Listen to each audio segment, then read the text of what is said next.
할렐루야. 오늘 말씀의 제목은 무엇이죠? 율법과 복음 사이. 제목을 생각해 볼 때 혹시 어떤 가요 제목이 생각나지 않으십니까? 저와 비슷한 시대에 살았던 분들은 맞추기가 아마 쉬울 것입니다. 뭘까요? 제 또래 세대가 없으신가 봅니다. 네, 그 가요 제목에 사랑과 우정 사이라는 노래가 있습니다. 사랑과 우정 사이. 가사에 이런 내용이 있어요. 사랑보다 먼, 우정보다는 가까운. 자, 무슨 말입니까? 남녀가 서로 만나고 있는 가운데 근데 그 사이가 사랑이라고 하기엔 좀 그렇다고 우정이라고 하기엔 사랑에 가까운 아주 애매한 사이를 말하는 것이죠. 참 이러면 여러 가지로 아마 당사자들은 생각이 복잡해지고 마음도 굉장히 싱숭생숭할 것입니다. 자, 그런데 오늘 말씀에서 보는 세례 요한이 아마 이러한 위치에 있지 않을까 합니다. 여러분, 세례 요한이 누구입니까? 9절에서 세례 요한을 말하기를 9절 하반부에 보면 선지자보다 더 나은 자라고 말씀하고 있습니다. 그리고 이어서 10절에 말씀하기를 기록된 바 보라 내가 내 사자를 내 앞에 보내노니 그가 내 길을 내 앞에 준비하리라 하신 것이 이 사람에 대한 말씀이니라 합니다. 이 말씀의 의미는 세례 요한은 선지자가 아니라 선지자가 예언한 길 예비자였던 것입니다. 길 예비자. 여러분, 어떤 선지자가 예언하였습니까? 구약 시대에 이사야 선지자가 예언한 것이죠. 이사야 40장 3절 말씀을 같이 함께 읽어보도록 하겠습니다. 이사야 40장 3절입니다. 함께 읽겠습니다. 외치는 자의 소리여 이르되 너희는 광야에서 여호와의 길을 예비하라. 사막에서 우리 하나님의 대로를 평탄케 하라. 자, 이렇게 주님 오실 길을 예비하는 자가 나타날 것을 이사야 선지자는 예언한 것이죠. 그 사람이 누굽니까? 바로 세례 요한인 것입니다. 자, 주님은 세례 요한에 대하여서 11절에 이렇게 말씀하고 있어요. 여자가 낳은 자 중에 세례 요한보다 더 큰 이가 일어남이 없도다 하시며 세례 요한을 큰 자라 칭찬하십니다. 여러분, 이런 칭찬이 또 있을까요? 따지고 보면 여기 있는 우리 모두도 다 여자가 낳은 자 중 한 사람이지 않습니까? 여기에 모인 분들 중에 혹시 하나님이 흙으로 빚거나 갈비뼈 하나를 취해서 만드신 분 계십니까? 있다고 하시면 어디 2단이나 어디 3단에서 오신 분들일 겁니다.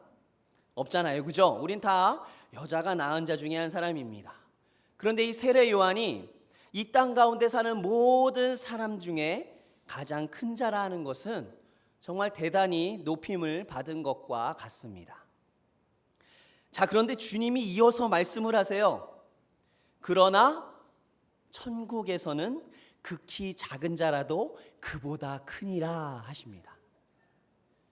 세례 요한이 이 땅 가운데서 가장 큰 자라 하지만 천국에서는 어떻습니까?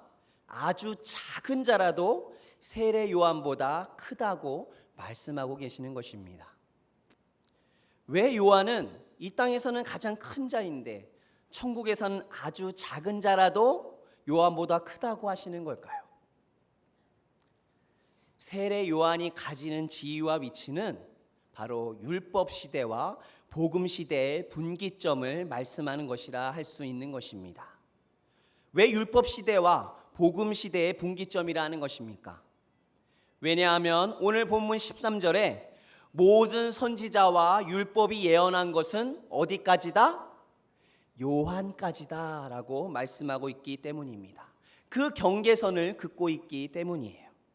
바로 세례 요한은 율법과 복음의 경계에 서 있는 사람이라는 것입니다. 자, 그러다 보니 세례 요한이 갈등이 있는 거예요. 머리가 복잡하고 마음이 갈피를 못 잡고 있는 것입니다. 자, 어디서 이런 갈등이 나타나냐면 2절에서 보면 옥에 갇힌 요한에게 제자들이 와서 말할 때 예수님이 하신 일을 듣게 됩니다. 그러면서 그의 제자들에게 예수님한테 보내요. 그러면서 이런 질문을 할 수 있도록 보내는 것입니다. 3절 말씀에 오실 그이가 당신이 오니까 아니면 우리가 다른 일을 기다려야 합니까? 여러분, 이런 질문에서 나타나는 것이죠. 여러분, 이 말은 예수님이 정말로 이 땅에 오신 그리스도인인지 아닌지 헷갈려 한다는 것입니다. 예수가 그리스도인지 확신하지 못하고 있다는 질문이지요. 이처럼 율법과 복음 사이의 경계에 선 사람들의 갈등은 주님의 제자들에게도 볼 수 있는 것입니다. 여러분, 세베대의 아들 야고보와 요한이 주님께 청탁하고 있는 장면이 있습니다. 마가복음 10장 35절 이하에 보면 야고보와 요한이 예수님께 말합니다. 선생님, 무엇이든지 우리가 구하는 바를 우리에게 들어주시기를 바랍니다. 예수님 대답하시죠. 그래, 내가 너희에게 무엇을 해줄까? 그들이 대답하기를 주여, 주의 영광 중에서 우리를 하나는 주의 우편에 하나는 주의 좌편에 앉게 하여 주옵소서 합니다. 여러분, 이들의 말 속에는 바로 율법 시대에서 복음 시대로 완전히 바뀌지 않는 그 경계선에 있는 사람들이라는 것을 나타내주고 있는 것입니다. 또한 예수님이 부활하시고 승천을 앞두고 있을 때에 제자들이 이렇게 질문합니다. 사도행전 1장 6절 말씀에 주께서 이스라엘 나라를 회복하심이 이때이니까 하고 질문합니다. 이스라엘 나라를 회복하심이 이때입니까? 하고 물어보는 것이죠. 이것은 메시아로서 이스라엘을 회복시키시고 온 땅을 다스리실 날이 지금입니까? 하고 묻고 있는 것입니다. 이 질문 또한 율법과 복음의 경계선에 있는 사람의 질문인 것이죠. 자, 그렇다면 여러분, 우리는 어떻습니까? 우리는 복음을 통해 구원받고 천국 백성으로 거듭난 사람들입니다. 그렇다면 복음 시대에 사는 사람으로서 그리스도인으로서의 삶을 살아야 하지 않겠습니까? 그럼에도 불구하고 여전히 율법과 복음 사이의 경계선에 선 사람처럼 살고 있지는 않냐는 것입니다. 내가 신앙생활을 열심히 하는 것이 야고보와 요한이 예수님께 청탁하는 것처럼 내가 다른 사람들보다 높임을 받고 인정을 받고 영광을 받으려고 하는 마음에 있지는 않냐는 것입니다. 나의 신앙이 정말 이 유대인들처럼 자신들만 선민이고 하나님의 백성이어서 다른 사람들은 배척하고 무시하고 정죄하는 모습이 나의 신앙에 있지는 않냐는 것입니다. 그의 나라와 그의 일을 먼저 구하는 기도보다 내가 원하고 내가 바라고 내가 얻고자 하는 기도만 드리는 이기적인 모습이 나에게 있지는 않냐는 것입니다. 교훈과 책망과 바르게 함과 의로 교육하기에 유익한 살아계신 하나님의 말씀을 따라 살려고 하기보다 세상 지식과 세상 이치에 더 많은 관심을 갖고 거기에만 맞춰 살려고 하는 모습이 내게 있지는 않냐는 것입니다. 복음의 편에 확고하게 서 있지 못하고 율법과 복음의 경계에서 머뭇거리고 있는 우리의 모습을 돌아보고 내가 어느 편에 설 것인지 결단하는 우리가 되기를 소망합니다. 자, 그런데 여러분, 결단만 가지고 되는 것은 아니죠. 여러분, 우리는 매년 연초에 다짐하고 결단한 것 잘 지키지 못하고 심지어 잊어버리고 살기 일쑤입니다. 그렇죠? 그렇다면 어떻게 해야 우리가 정말 복음의 편에 확고하게 설 수 있겠습니까? 여러분, 주님의 제자들이 예수님이 승천하신 후 오순절 이후에는 율법과 복음의 경계에 선 모습이 완전히 사라지고 온전히 그의 나라와 그의 의를 구하여 죽도록 충성하고 있는 모습을 우리는 볼 수 있게 됩니다. 여러분, 그 이유가 어디에 있습니까? 바로 성령 충만에 있는 것입니다. 성령께서 제자들에게 임재하시고 함께 하시니 그들은 복음의 편에 확고하게 설 수 있었던 것입니다. 사랑하는 화평의 성도 여러분, 나 자신이 복음의 편에 확실히 설 수 있도록 성령 충만을 구하시기 바랍니다. 내 의지, 내 생각, 내 힘으로 할 수 없는 것을 하나님은 하실 수 있기 때문입니다. 성령이 우리 안에 충만할 수 있으려면 여러분 어떻게 해야 합니까? 우리가 드리는 예배, 바로 하나님께 영과 진리로 온전히 드려야 합니다. 여러분, 예배는 하나님과 나와의 만남이요 깊은 영적인 교제이며 성령이 임재하시는 시간입니다. 예배가 온전히 드려질 때에 우리는 성령 충만의 은혜를 경험할 수 있는 것입니다. 또한 제자들이 오순절날 모여 함께 기도할 때에 성령이 강력하게 임하신 것처럼 우리는 성령 충만을 위해 기도해야 합니다. 기도는 마치 서로 수신되는 핸드폰의 통신처럼 하나님과 나와 수신할 수 있는 연결고리와 같은 것입니다. 그래서 믿는 자들이 드리는 기도는 주님이 들으시는 것입니다.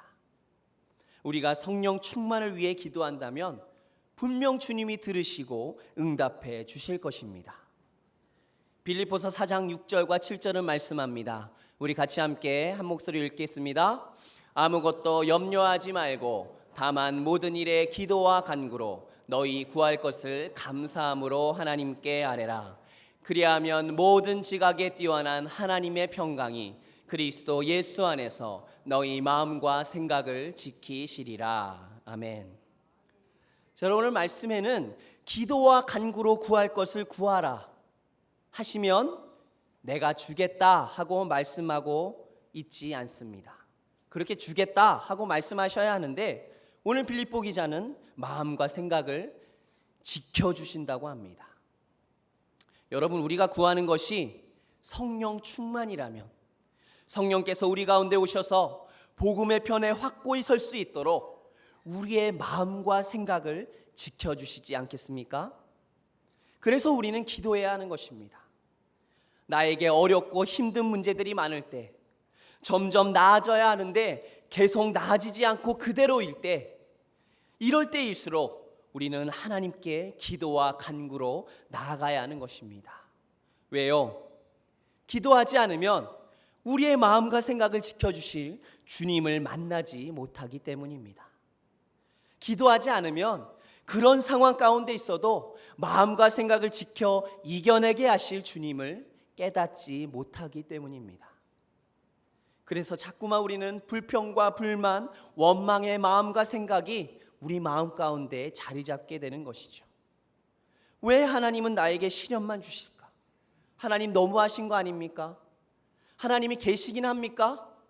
하나님 나를 버리신 것 같습니다. 하나님 안 계신 것 같습니다 하며 불신의 마음과 생각이 자꾸만 내 마음 가운데 자리 잡게 되는 것입니다. 하지만 여러분, 하나님 앞에 기도한다면, 기도하는 자라면 우리의 모든 것을 아시는 주님께서 우리의 마음과 생각을 지켜주실 것입니다. 분명히 모든 상황 가운데서 견디게 하시고 불신의 마음을 이기게 하시며 문제들을 해결할 수 있는 능력을 주실 것입니다. 영과 진리로 드리는 온전한 예배를 통해서, 간절히 구하는 기도와 간구를 통해서 성령이 여러분들 가운데 충만히 임하여 복음의 편에 확고히 서는 은혜가 있기를 간절히 소망합니다.